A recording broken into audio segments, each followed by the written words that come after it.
Association, board member of NEMO, and I have the honor to guide you through this next piece of program. We have a premiere today because we have this tradition of a day long talking about developments in Europe and presentations of projects and in a European perspective. But now we go beyond. We go beyond the continent. We go to other continents. We go global, you could say. So we've got, out of 3 of the 4 other continents, we have representations here on our topic, education and audience building.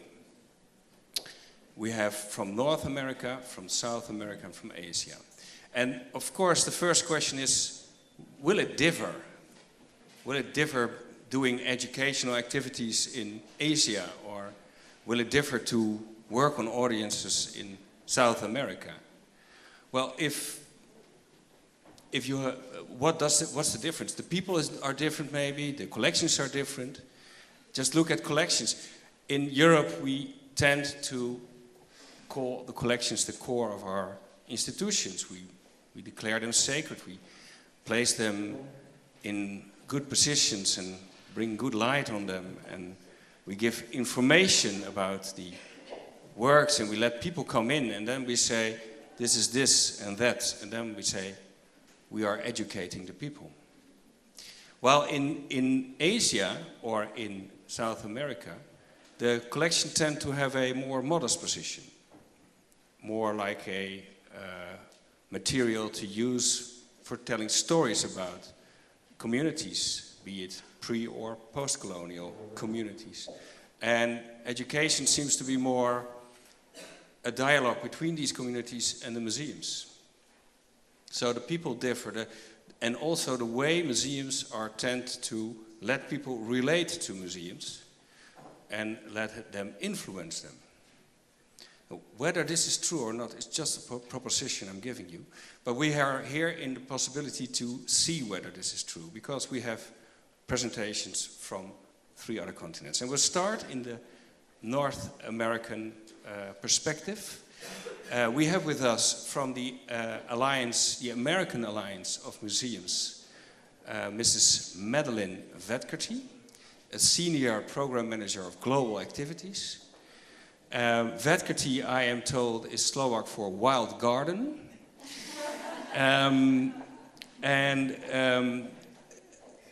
Madeline is here to address us, but the question is, in which language shall she address us? For she speaks 10 languages fluently and has studied 16.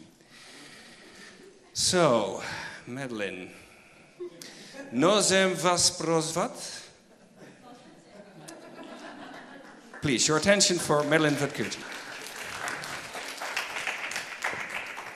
Hi, everybody. I'm really happy to be here. I actually traveled less than some other people did to get here. I spoke to somebody who drove 11 hours to get here, and for me, it's just 8 hours to cross the pond. So, are you all properly caffeinated and ready to continue your afternoon? Okay. I'd like to tell you a little bit about my organization, and then I'm going to play a video for you and talk to you a little bit about what my organization is doing in the field of education. We're doing some things that are so new that they're not all out yet. But I think I should just correct one thing first. Vadkerty is Hungarian. It's not Slovak. I know that there are people here who are going to come up to me afterwards and say it's wild garden in Hungarian. Because my husband is Slovak, his mother was Czech, my father-in-law was Hungarian, so he's the perfect Central European, my husband. And I lived in Czechoslovakia. I lived here for 6 years. Actually, it was 3 years, and then the country split in 2, and I lived on the Slovak side. So if I say dobrý den, I'm saying hello in like 5 or 6 different languages all at once. So it's very efficient, and then I don't have to do all of the other ones. The American Alliance of Museums was established in 1906. Our mission is to nurture excellence in museums through advocacy and service. We do this by developing standards and best practices, providing resources and career development, and advocating for museums to thrive.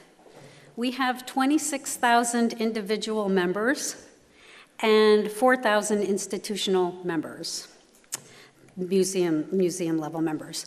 Our institutional members consist of all types of museums from all over the world, and we say that we represent museums from A to Z, aquariums to zoos, and everything in between. It's really perfect. I don't know who came up with that at my organization, but I love to use it. Art museums, science museums, history museums. About 80% of our museums are tiny museums, just a couple of people. People always think, oh, the United States, all these big museums, and for sure we do have those, but we represent all kinds of institutions, large and small. Our members are museum directors, they're curators, they're registrars, they're exhibit designers, trustees, development officers, students, volunteers, all kinds of people. Every year, my organization organizes what we call the annual meeting. Next year, our annual meeting is going to be in Washington, D.C. from May 26th to May 29th. Have any of you ever been? I know some of you have been to our annual meeting. Just a few hands.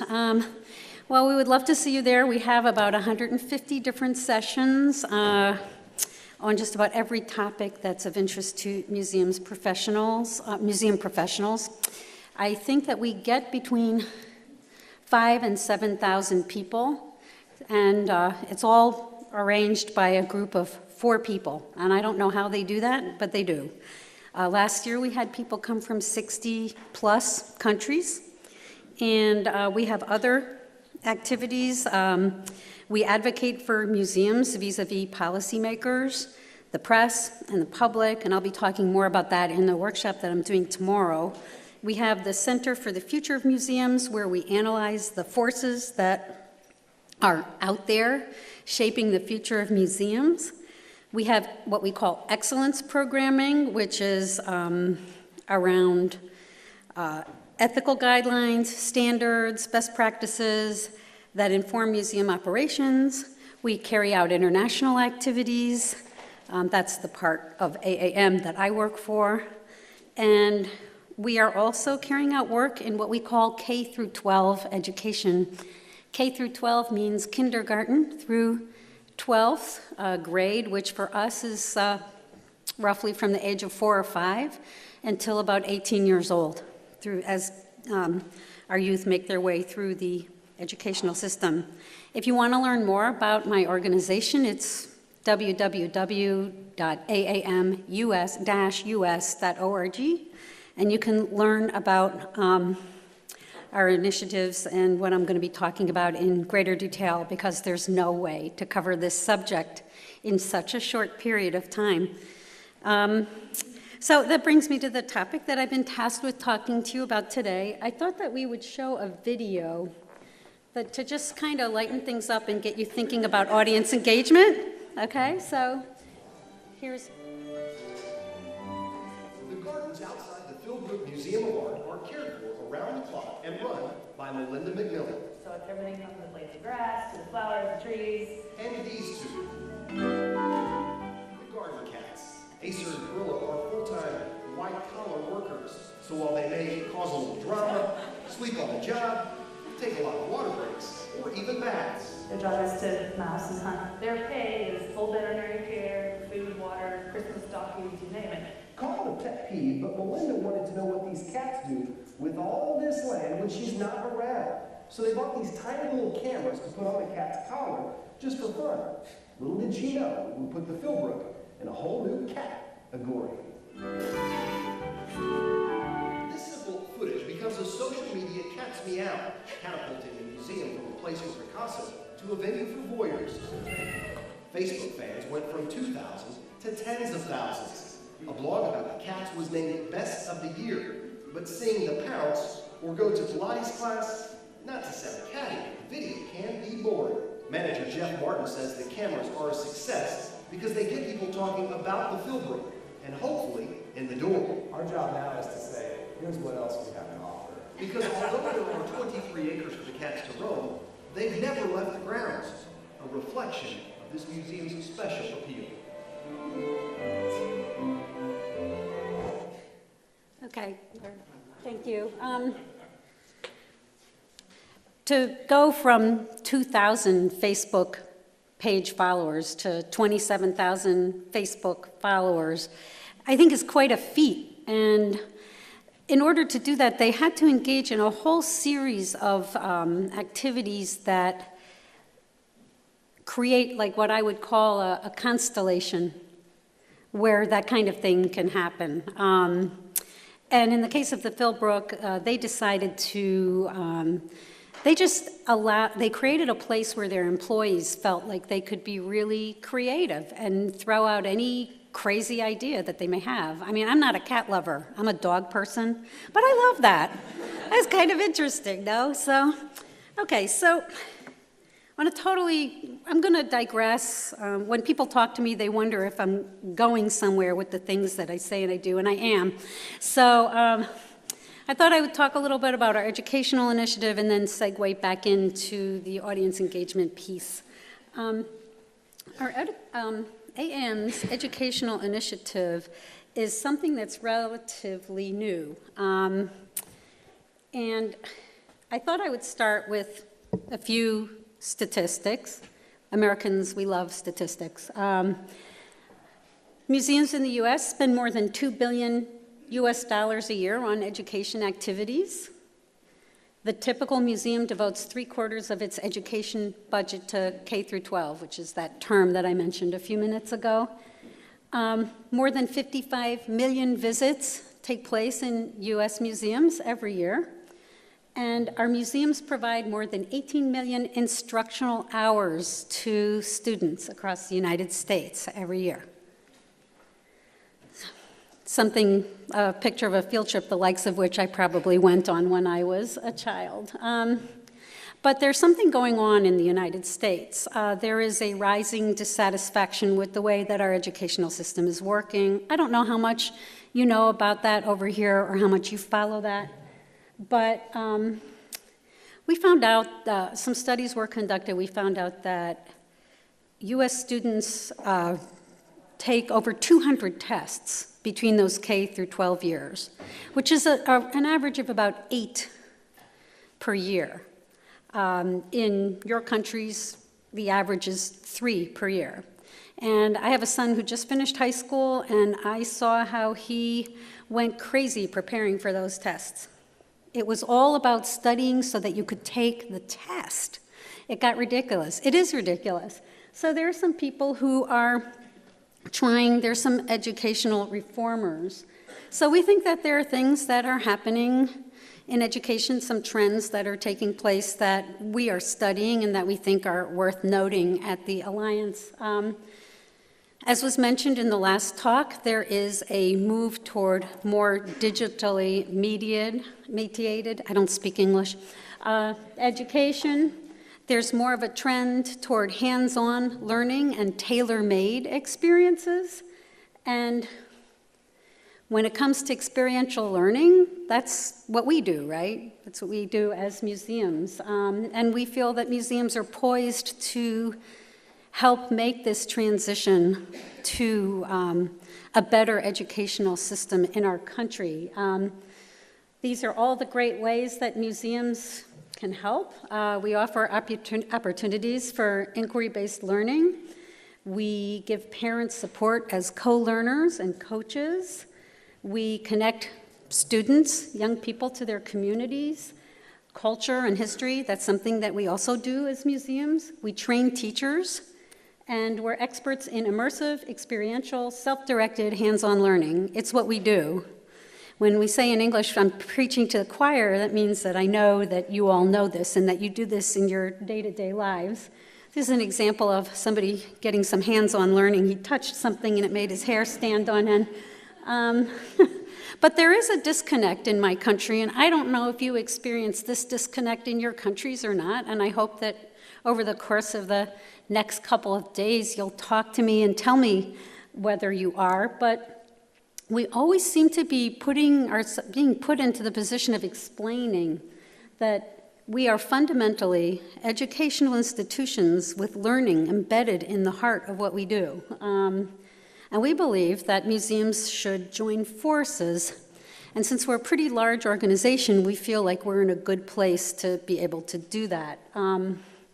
So the first thing that I always say is that you have to study what you're dealing with. So we have people at AAM who are called futurists, and they have looked at what's going on and what kind of trends are taking place in the educational field, so we can look for good places for collaboration. We think that the next era of education will be characterized by self-directed, experiential, social, and distributed learning designed to foster 21st century skills of critical thinking, synthesis of information, innovation, creativity, teamwork, and collaboration. And as I had mentioned earlier, this is what we do every day, whether we have an art museum, a science museum, a botanical garden, or a history museum. So we decided, I'm going to talk to you about 3 things that we have done. The first was that we hosted a meeting. The second is that we're launching an educational challenge. And the third is that we're looking at digital badging. Have any of you ever heard of digital badging? Okay. It's actually something that I find to be quite interesting, and we're going to talk about that. I would highly recommend, if you want to learn more about this topic, there's no way I can talk to you about everything that's involved in this topic in the time allotted. And if you want, I can certainly arrange to get this to you so you don't have to sit there scribbling this whole link to our website, to this document. But I would recommend that. The convening brought together 50 leaders in education and museums, people who are trying to reform our educational system, to get together and launch a national dialogue about what's happening in education and where we can collaborate. That was about 2 years ago. They basically wanted to, they think that, how can I put this? They wanted museums and educational leaders to figure out ways to integrate the U.S.'s educational assets into placing where learning adapts to children instead of the other way around. Our second educational initiative hasn't been launched yet, but I would suggest that you follow our website and keep your eyes open. We're basically going to ask people like you from around the world to tell us how you see the role of museums in education in 2035. I don't even know if I'll still be around then to find out what everybody has to say, how it all turns out. But we have a blog and a newsletter that comes out, and I would highly recommend that you keep your eyes open for it because I think we're going to launch it pretty soon. And then here's the thing about the digital badging that I was talking about a couple minutes ago. Digital badging is a form of micro-credentialing, and it's giving some kind of credit, standardized credit, for work that learning that has taken place not all in the same place. So you might have gone to a seminar, or you might have been an intern somewhere, or you might have participated in a program on learning how to ship precious objects, or whatever it is that you might have studied. And so people have been telling us for a long, long time, our members have said, please, please figure out a way to provide training so it can be scaled to serve the entire field in the US as well as audiences overseas.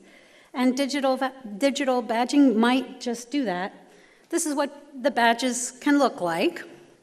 And when you click on them, it'll take you to a description of what it was that the person studied. So if you want to learn more about the whole thing about the badging, I would suggest that you go to the site that's listed at the bottom. We think that it's a real role for us, so as an organization. So obviously our involvement with the field of education is part of the audience building that everybody is here to discuss at this convening today.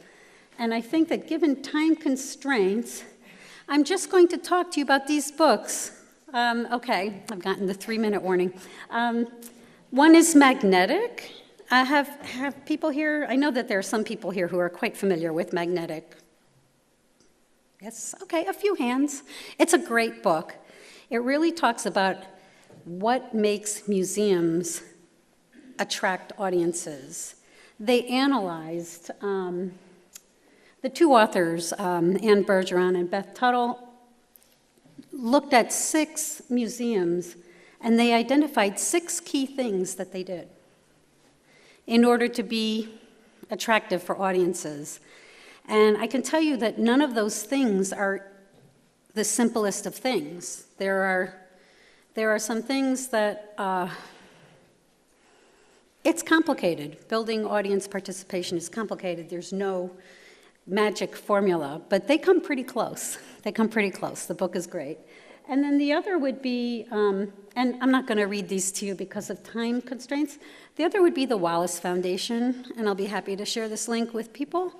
The Wallace Foundation undertook a study and found something like, they wrote something called The Road to Results, Effective Practices for Building Arts Organizations, and it was released last year. But I don't think it's just for arts organizations. I read it, and I think it's for all of us, no matter what kind of institution you have, or whether you're an association, or whether you are an individual museum, and they came up with 9 keys. So if you take the 6 from Magnetic and the 9 from the Wallace Foundation, I think that you'll get a pretty good idea of some of the things that we've discovered in the United States that can help our members.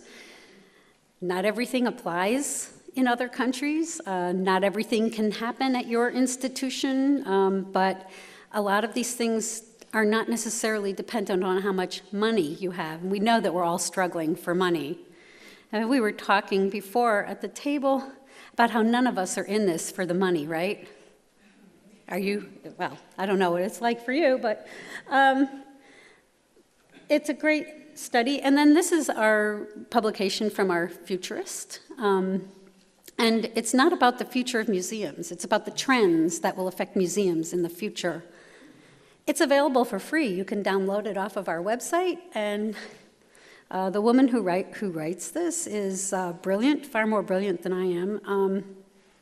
And she monitors these things. And I often bring back examples from when I come to a meeting like this of things that are going on, and that she will feature them in her blog. I recommend that. So I think I'm actually done right now. I enjoyed talking to you. Thank you. Thank you, Madeline. The timing was perfect. Yes, thank you very much for bringing us. Oh, let me help you here. Yeah, that's okay. It's a very steep. No. I'm not going to do it. Okay, from the north we go down to the south of America. And we have with us Clara Camacho. Clara, can I invite you to come up? Who is, well, she's first of all a core member of NEMO, for she is our man or woman in Portugal in a network. She's also the president of ICOM Portugal. The General Assembly. General Assembly. But she's here because Portugal is also a member of Ibero-Museus, a network of museums in the Latin American countries and in the Iberic Peninsula. Clara, can you enlighten us on how education and audience building is done in this area? Thank you. Thank you, Siebe. Thank you, NEMO. It's a pleasure and an honor to be in this conference presenting Ibero-Museums. And I will start with trying to answer this very first question. What is Ibero-Museums? Ibero-Museums is a collaborative initiative of 22 countries, and it is an intergovernmental platform on cultural policies. And if I had to pick up 4 keywords to feature Ibermuseums, I would say collaboration, public policies, exchange and promotion of museums. To introduce the Ibero-American space, I would remind that it is composed by 22 countries, 3 in Europe, in Western Europe, Portugal, Spain and Andorra, and 19 in Central and South America. I would also stress that the number of inhabitants of this Ibero-American space is equivalent to the number of inhabitants of Europe, 500 million.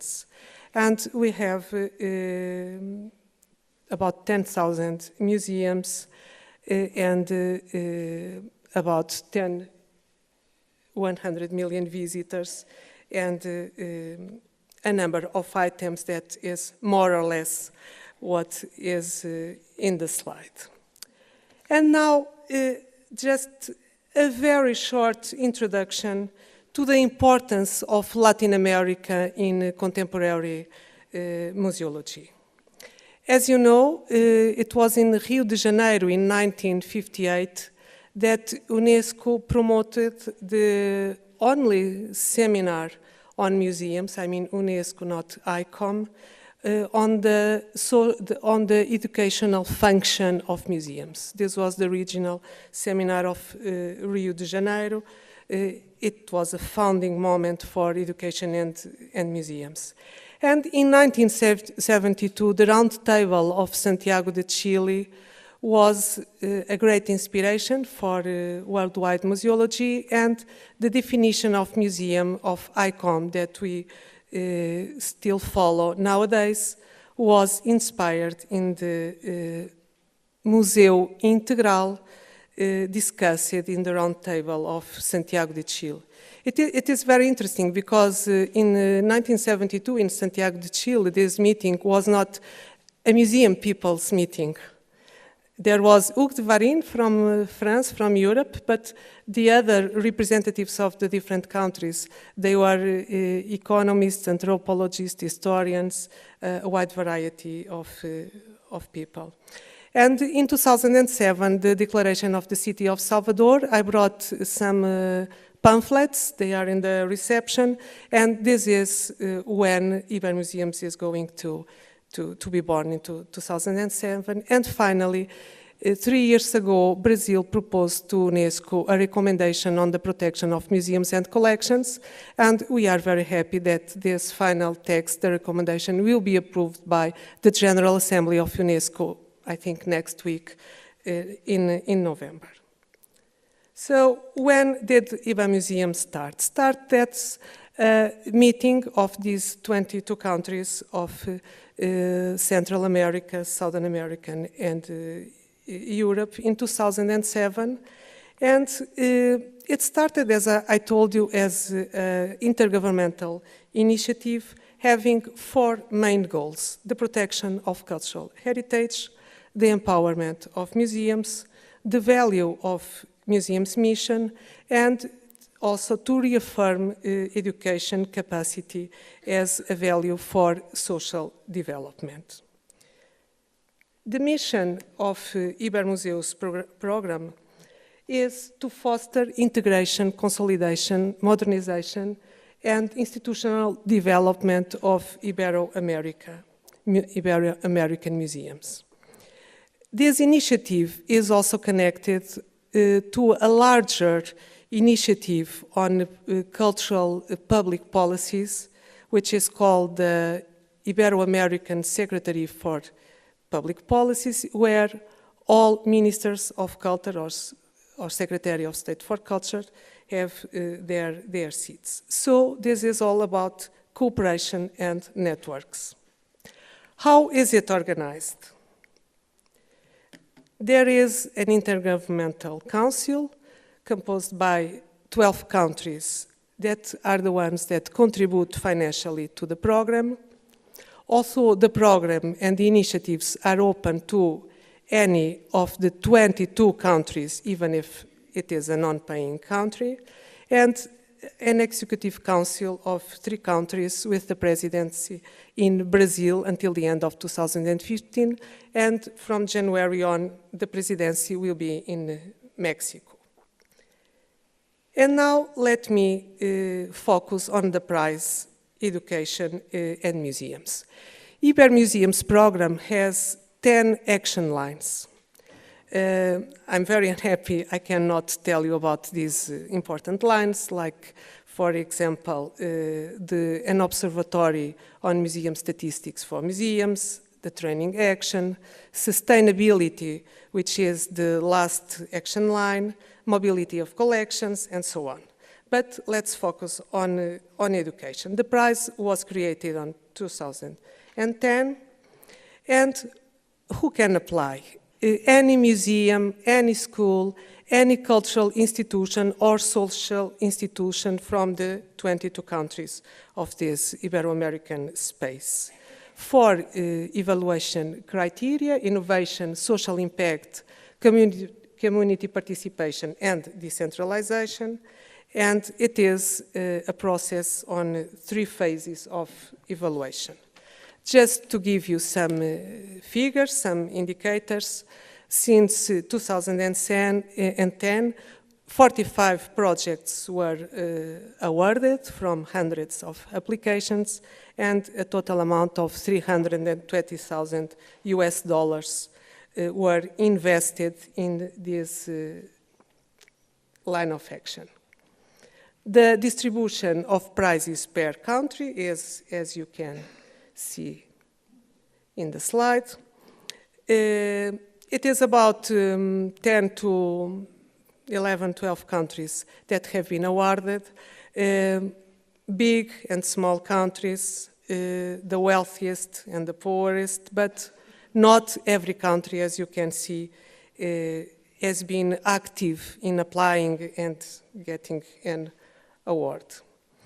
One of the most visible achievements of the prize is a data bank online with best practices. It is in the web portal of Ibero-Museums with 100 projects, all awards and honorable mentions along these years with its features and as guidelines for other museums. Now let me briefly focus on 3 examples from 3 different countries, Mexico, Cuba, and Uruguay. It was very difficult for me to pick up the examples, but if you read a little Spanish or Portuguese, you can go to the web portal. The first example comes from the University Museum of Contemporary Art in the city of Mexico, Ciudad de Mexico, and it is a project entitled The Museum at Your Home. It is accessible to students, middle school students. It is a partnership with contemporary artists who lend some work of art for exhibition in the houses of the students. Family and neighbors are invited for the opening and exhibition, and the exhibition of each work of art is done by museum processes from selection, conservation, transportation.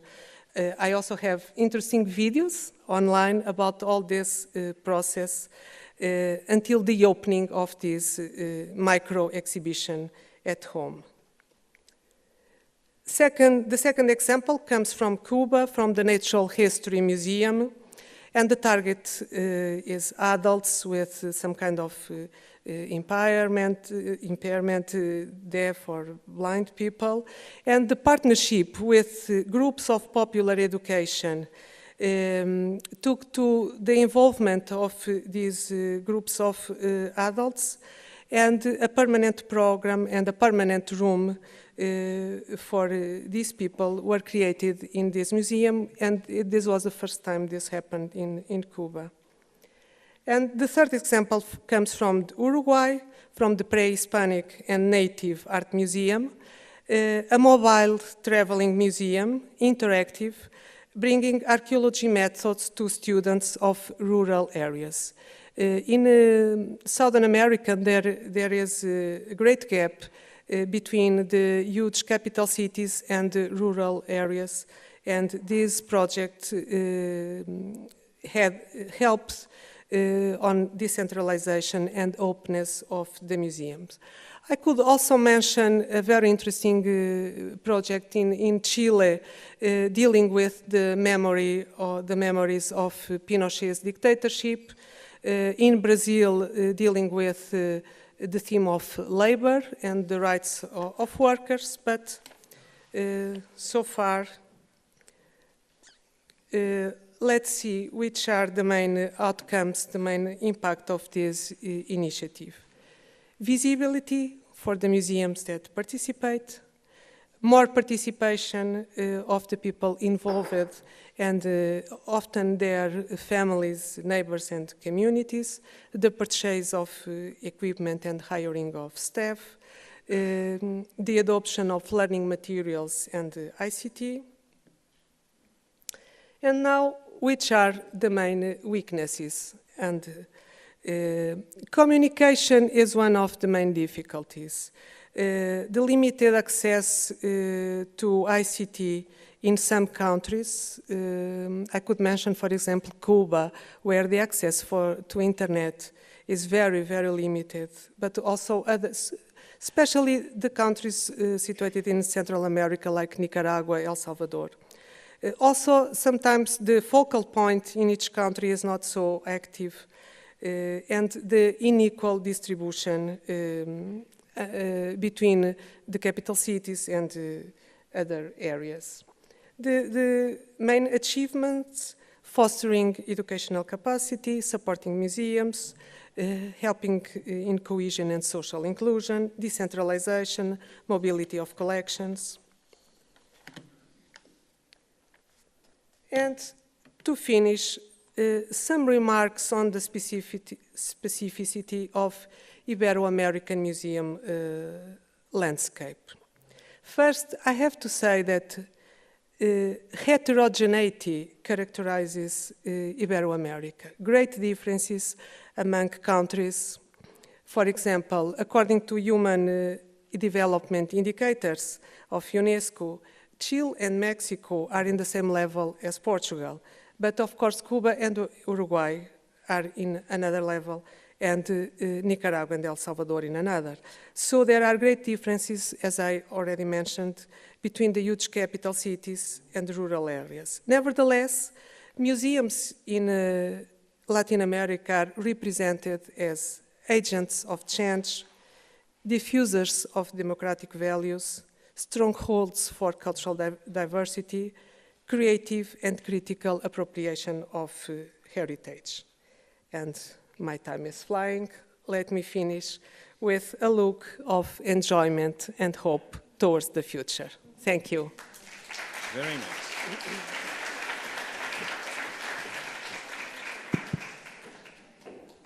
Thank you very much, Clara. So, a prize we cannot win. We're not in your league, though the Portuguese and Spanish museums can. And Andorra, I didn't know that Andorra is also part of this. So now we go to the east, represented by somebody from Dublin. That's interesting. We have Fionnuala Croke here for us, director of the Chesapeake Library Museum in Dublin, which is a magnificent museum. I would say a hidden treasure. It's. I wrote online that it was, I think, TripAdvisor who said you are at least the most interesting museum of Ireland, but probably one of the best in Europe. So much for commercial Thank you information. for that. You are here not because of your work in Dublin, but because you are the chair of ASEMUS, the cooperation between Asiatic and European museums. Yes. Take us with you to the east. Thank you. And much as I'd love to talk to you about my beautiful museum, the Chester Beatty, today I have a different hat on, as Siebe says. I'm chair of this another network, the Asia-Europe Museum Association. So this is a little bit like Clara's. This is something that's sort of a byproduct, if you like, of another sort of political system. But let's see as I tell you a little bit about it. So the Asia-Europe Museum Network, we call it ASIMUS, was set up in 2000 as a cross-cultural network of museums with Asian collections. This is interesting. So from Asia-Europe meeting countries. Do you know what the Asia-Europe meeting countries are? It's all of the European Union countries, a couple more European countries, something like, I think it's 22 countries in Asia, the ASEAN Secretariat. It's an informal process of dialogue and collaboration with 3 strands. So you have, as I check them, you have political, economic and cultural. So 3 pillars of discussions take place at ASEM meetings. So naturally then, the cultural one is the one that we would fall into. So ASIMUS objectives, I think I have the mission statement up there, but our objectives are twofold. To promote cultural understanding between the peoples of Asia and Europe through collaborative museum-based practices, based cultural activity, and to stimulate and facilitate the sharing and use of museum collections. So at the moment, the network has some 130 members, twice as many from Asia, interestingly. We've over about 75 from Asia, about 47 from Europe, and a number of affiliate members. And an affiliate could be, you know, an independent scholar or an independent museum practitioner who supports the objectives of ASIMUS. Could be a museum department, for example. The network is led by a committee, an executive committee. And it's composed of representatives from member museums, clearly in both Asia and Europe. And we try and have a balance there, as you would imagine. And we meet annually. In fact, we're meeting in 2 weeks' time in Singapore, which is also the home of the, sorry for all these abbreviations, which is also the home of the Asia-Europe Foundation. And the Asia-Europe Foundation is the patron of ASIMUS. Well, what does that mean? It means that a member of ASEF always sits on the EXCO committee, and it's been a long-term partnership in terms of any funding that we have ever received has come from ASEF. However, there's no direct source of funding for ASIMUS. We, in the member museums, fund our own representatives to attend the annual meeting, which is sort of 1 year in Asia, 1 year in Europe. We have biennial general conferences, which are very well attended. Again, we try and alternate between the 2 continents. And then any funding for special projects, we need to apply to the Asia-Europe Foundation. Now, you may not be aware of this, but if you're in the European Union, your country is making a contribution every year to the Asia-Europe Foundation based in Singapore. It's the only permanent structure of the so-called ASEM meetings. So, for example, Ireland is a small country. We're paying something like 65,000, which doesn't sound like a lot of money, but it's actually, pro rata, it's a lot more money than some of much, much larger member states are paying. And I think it's something that actually we should remember. Sometimes we're very hard on ourselves in terms of how much we appreciate culture and heritage in Ireland. But, you know, we're saying something with that, because Ireland, as you know, has been in a very bad crisis. But so by and large, we rely on the goodwill of our members for the active support of ASIMUS. So you may ask, what practical or tangible projects have we realised thus far in this Asia-Europe network? Well, our activities primarily take the form of networking and the exchange of information, personnel and skills. This biennial meeting that I mentioned to you, which always has a themed conference, open to all members, and our ASIMUS website, which you see now on the screen, which is a very comprehensive source of information about ASIMUS, with searchable lists of members, details of meetings and projects and conferences, and you see NEMO is well placed at the moment up there. And it's important to say that actually ASEF, this Asia-Europe Foundation, host the ASIMUS website, so that's a very substantial indirect support. Okay, another project of Azimus which I really want to mention is something called the Virtual Collection of Asian Masterpieces. And if you haven't ever looked at this website, or if you represent a museum with Asian collections and you think you could be on this website, I would urge you to please look at it. Azimus VCM is an online collection of images and information on Asian masterpieces held in collections both in Asia and Europe. We have over 2,000 masterpieces presented by more than 100 museums on our database, which goes some way to express the richness and the variety of Asian heritage. Yes, it's another database, I can hear you thinking. However, its strength and its uniqueness lies in the accompanying descriptions, which are in English. And if you think about it, this is very often the only shopfront for an international audience for a large number of Asian museums. I should say smaller Asian museums. Anyway, that's just to give you an idea of the museums represented, the geographical spread. And our focus here today is to talk about the Educational Exchange Outreach Programme, which is one of the main activities which has been successfully created and implemented by Azimus. On a very modest budget, really. Museums manage the exchange of educators amongst Azimus partner museums from Asia and Europe. This simple yet effective programme provides young educators with the opportunity to exchange best practiced ideas in another cultural environment and, of course, to bring new ideas and experiences home with them. It's designed as a twinning project between two member museums, clearly one in Asia, one in Europe, and to enhance the professional development of museum educators and strengthen the connections and cultural understanding between the two regions. The participants spend a minimum of 2 weeks at each institution respectively. That's a limited amount of time. They do take part in the educational efforts and they witness and are sort of shadowed. They shadow, let's say, their colleague around for that 2-week period, working on projects that are mutually beneficial, addressing different issues and themes. They're required to set out in advance what their desired outcomes are and to produce a report to see if they've reached those outcomes. And that can be something very different that maybe I'll skip through here now because of time, but if it comes up in a question, we can talk about it. I said the budget is modest, and it is modest. I think it's extremely modest. Each museum receives a grant of up to €2,500.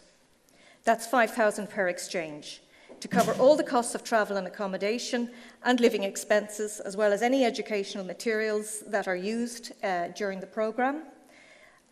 We had 4 museums receive the grant in 2014. I don't think I have that slide, it's later. Another 4 in 2015. And if museums want to add to that funding, they might decide to throw in another little bit. That's something they can do. The only obligation is that we ask it to be a minimum of 2 weeks with the required outcomes reported in full. And at the conclusion, they're asked to write a short report, which is included on our website. There are 3 goals for the... Yes, I'll just leave that up for you to look at. There are 3 goals, really, for the museum educators' development. 1, to develop a broader knowledge about and understanding of one another's cultures. And I think we can't underestimate or overestimate the importance of that alone, of spending 2 weeks in Asia. You may be working with an Asian collection in Europe as a museum educator. You may never have been. You may be developing an exhibition on China or on Philippines or something, but you may never have been to that country. To observe in each other's workplace best practices in museum education. And thirdly, mutual capacity building in the development of educational activities together. So what have we learned over the course of these exchanges? Above all, they have allowed a number of lesser known and very interesting museums to get to know one another. And I can't speak for Asia. Asia is a huge, diverse geographical area. But the one thing that, I mean, I can add to what Siebe said, but also just that, you know, relationship building is huge. It is for all of us, but as we know in Asia, it is particularly important. And that you cannot replace that face-to-face and collaborative working alongside one another, getting to know each other. A common feature and a very happy outcome of all the exchanges carried out thus far is the wish of the participants to develop sustainable long-term partnerships.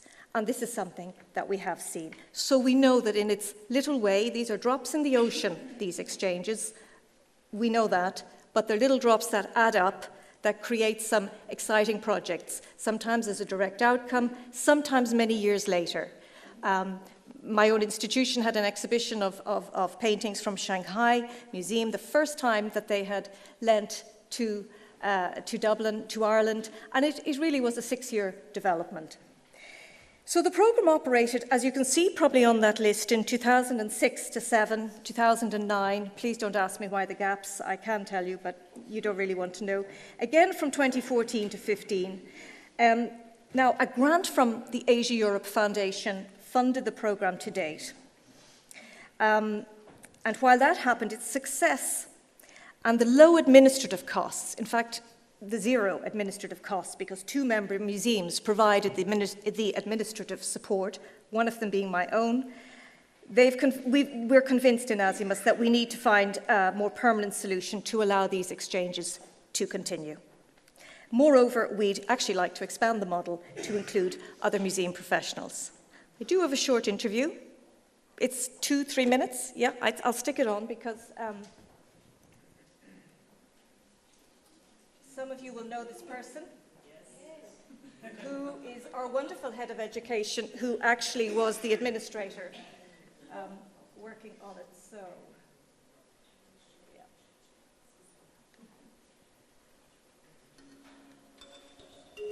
And since she couldn't be here, she's here virtually. I'm Dennis Young, I'm Head of Education in the Siebe Weide, and I look after the intercultural learning programmes here.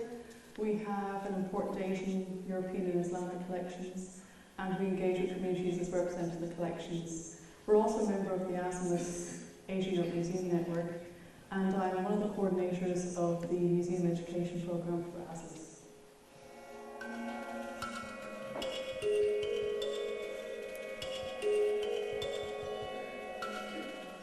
The Azimuth network has one major element in common, and that is that Asian and European museums both have Asian collections, and the network allows people and practitioners through the network to exchange and provide mutual understanding and cooperation. And one of these things, or one of these benefits, is the Museum Education Programme, because it encourages museum education practitioners to exchange ideas, learn from each other, as well as create mutual understanding and intercultural dialogue.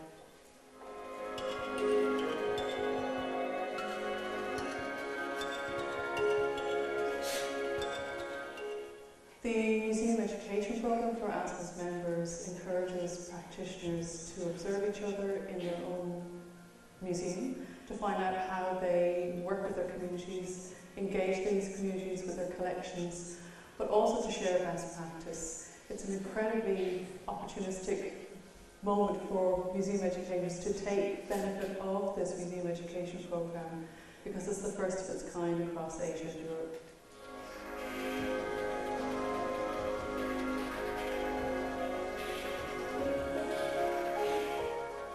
We participated in the first museum education programme with Azimuth, and I was lucky enough to be able to go to the Islamic Museum of Art in Malaysia, and 2 colleagues came back to Ireland to work with us for 2 weeks. It was a 2-week exchange programme between the 2 museums, and I was able to observe my colleagues when they were working with their collections and communities and audiences. I was able to find out more about how they engage Islamic collections with people in Kuala Lumpur and those who come in from around. We also went out and observed the museum educators in various situations, like in schools. And I was able to take away with me new ideas, new practices, as well as learning strategies that the Islamic Museum of Art in Malaysia have in situ in their museum.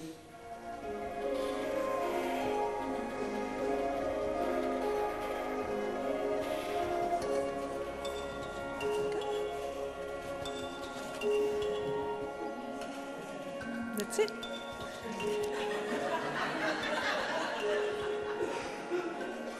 Thank you very much. Just stay on the stage. Thank you. Applause, please. Yes. Ladies, may I invite you up to the stage? So we do some last Q&As. Oh yes, this is a really dangerous walk. Okay. So is there a mic in the audience? Hello, organization. Yes. Julia? Mira? Yes? Okay, okay. Thank you very much for your very informative presentations on these different networks, the NEMO-likes, but in other continents, and your activities. But I still have this question about the differences between the continents. So that's what my first question would be. Consider that you also have an experience today with presentations about how things are in Europe. What is, in your eye, the most striking difference between the practice in your network and here? Madeline. Well, I think I'm going to disappoint you because I actually think that we're all grappling with similar things. We're all looking for more money. We're all looking for ways to engage audiences. We're in the United States, we're moving away from that object-centric model to, excuse me, to visitor-centric, visitor-focused. So we may do things a little bit differently and we may have some different points of view, but I actually see tremendous parallels and similarities. That's that. That's a good answer. Yeah. It's the answer. Yeah, yeah. And you invented the cat as a promoter. Clara. Comparing NEMO and Ibero-Museums, I think Ibero-Museums is very focused on the importance of public policies for museums in every country of Latin America. In some of the countries, the structure, the organization of the governments is not so organized yet. But at the same time, that's why I said that this is a continent with such a diversity and even heterogeneity. In some of the countries, I feel I have some of the governments and public policies which are much more attending and paying attention to museums and the needs of museums than in some countries of Europe. Differently from NEMO, and as I told you, governments are the representatives in the network and not organizations from civil society. Yeah, and you are actually the birth ground of some major activities in museology, as you've shown. So, yes. Yeah, you play a part there too. And if you look at the educational activities, yes. How do you find that different within Latin America? Again, I think there are parallels and difference. A major difference is the type of museums, small museums. There are some kind of museums that are specific of Latin America. For example, Casa del Museo in Mexico, the House of Museums. It's an experience coming from the 70s where groups of native people created together a house for a community museum. And museums in the favelas, in Rio, more recent experience. So in this kind of tiny museums, community is really very present and it is not just involved. They are in charge of the museums. But big museums, national museums, they work like the North American ones and the European ones. Yeah. Okay. Well, looking at Asia, we saw one experience of an exchange, but from a Dubliner going east. What do you get back from Asia in these exchanges? You see, I think, thinking of your two questions, I think the fact that we're in a network and we're talking about a series of networks, I just think museums are so connected in networks. We're all talking to each other. And of course, within Asia, they have their own, there are a number of networks of Asian museums. And we're sharing experiences so much and sharing problems and realizing that we do have common problems, common challenges, I should say. We did find a few things from the reports that were really quite interesting. For example, there was a very interesting, the exchange between the Asian Civilizations Museum in Singapore and the Museum of Far Eastern Antiquities in Stockholm. Is that the right name for that museum? Yeah, the Eastern Antiquities. And I thought a few really interesting things there. They really found that with the school children, for example, and it seemed to follow through with adults then, obviously, that the museum educators' approaches followed what was happening in the formal school system. So children were coming along in Singapore to the ACM, and they were expected to learn facts and go back and recite them in the classroom. Their activity was to be measurable, whereas the Swedish children are much more exposed to networks or to workshops in the museum, and they're encouraged to be creative and individual thinkers. You know, they're coming out with sort of ideas and thinking, not learning the facts necessarily. So there were lots of these interesting things. Yeah. Okay. Yeah. Questions, if any? If not, we thank you very much for your presentations. Thank you. Yes, applause. May I invite you again? You go first. I'll go first.